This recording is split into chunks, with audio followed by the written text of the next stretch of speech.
Hey everyone, welcome back to Corporate Decoder, the place where we unpack the secrets hidden in plain sight within corporate filings. And today we're diving into Omega Healthcare Investors, Inc.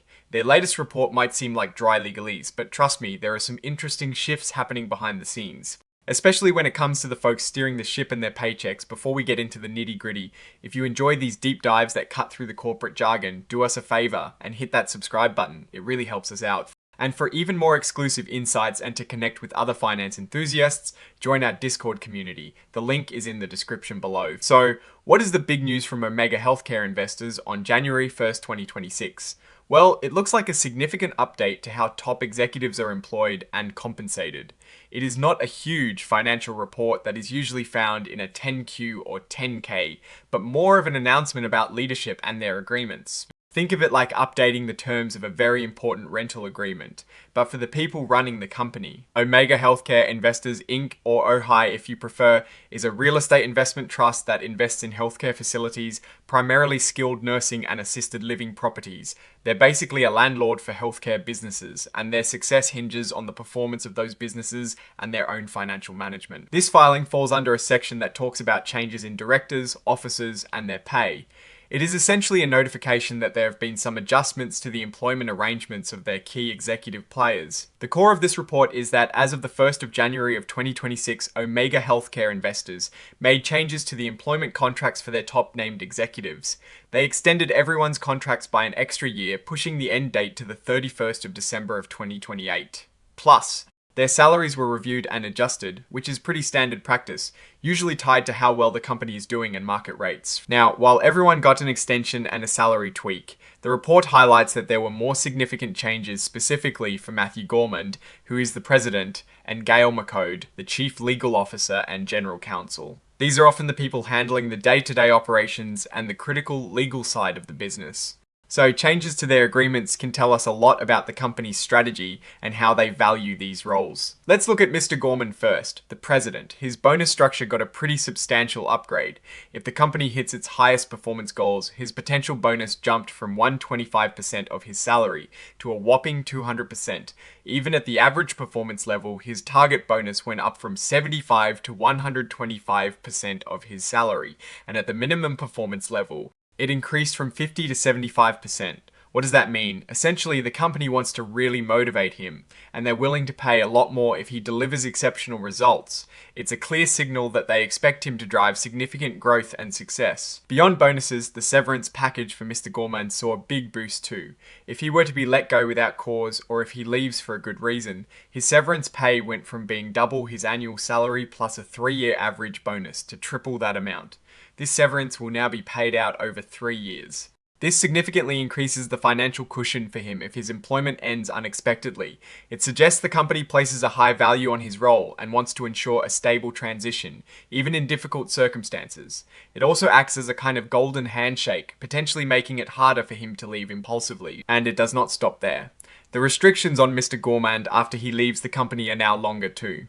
For 3 years after his employment ends, he is not allowed to compete with Omega Healthcare Investors or solicit their clients and employees. This is a common move to protect the company's business interests, to prevent key people from immediately joining a competitor and taking valuable knowledge or business with them. Extending this from 2 to 3 years shows they really want to lock down their competitive advantage. Now let's turn to Ms. McCode, the Chief Legal Officer. Her severance package also got a boost, though not quite as dramatically as Mr. Gorman's. Her severance pay increased from 1.5 times her annual salary plus average bonus to double that amount, and it will be paid out over 2 years instead of a shorter period. This still represents a significant increase in her financial security should her tenure with the company end without cause. It shows that the company values her legal expertise and wants to ensure her loyalty. Similarly, her non-compete and non-solicitation clauses after leaving are now extended. They were 18 months and now they are 2 full years. This aligns with the increased importance of her role in protecting the company and its assets. It's another layer of security for Omega Healthcare Investors, ensuring that their top legal mind doesn't immediately go to work for a rival. It is important to note, and this is a standard disclaimer, that this filing is just a summary. The full, complete details of these agreement changes will be in a future filing, specifically the quarterly report for the first quarter of 2026. So, if you are a serious investor wanting every single detail, keep an eye out for that. And wrapping up, the report is signed off by none other than Gail D. McCote herself in her capacity as Chief Legal Officer and General Counsel.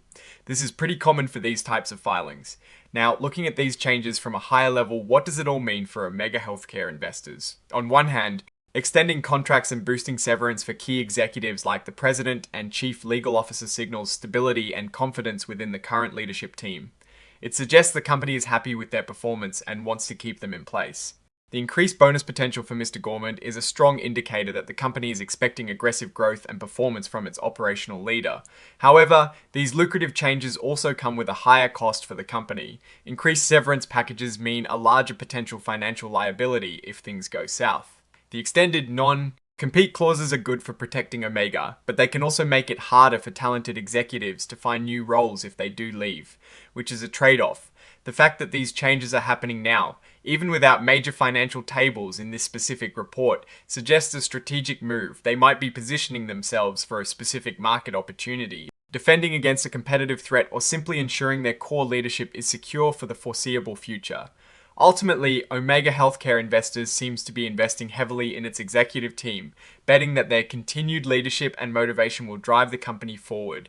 It is a calculated risk, and as always, we'll be watching to see if these increased incentives translate into tangible business success.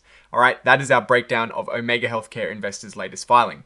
What is your take on these executive compensation and contract changes? Do you think it signals strength or potential problems? Drop your thoughts in the comments below. If this analysis was valuable and helped you understand what is going on behind the corporate curtain, please hit that like button, it really helps us out. And of course, subscribe for more deep dives into the world of corporate finance. Don't forget to check out our Discord community linked in the description for more discussions. Thanks for watching, and we'll see you next time here on Corporate Decoder.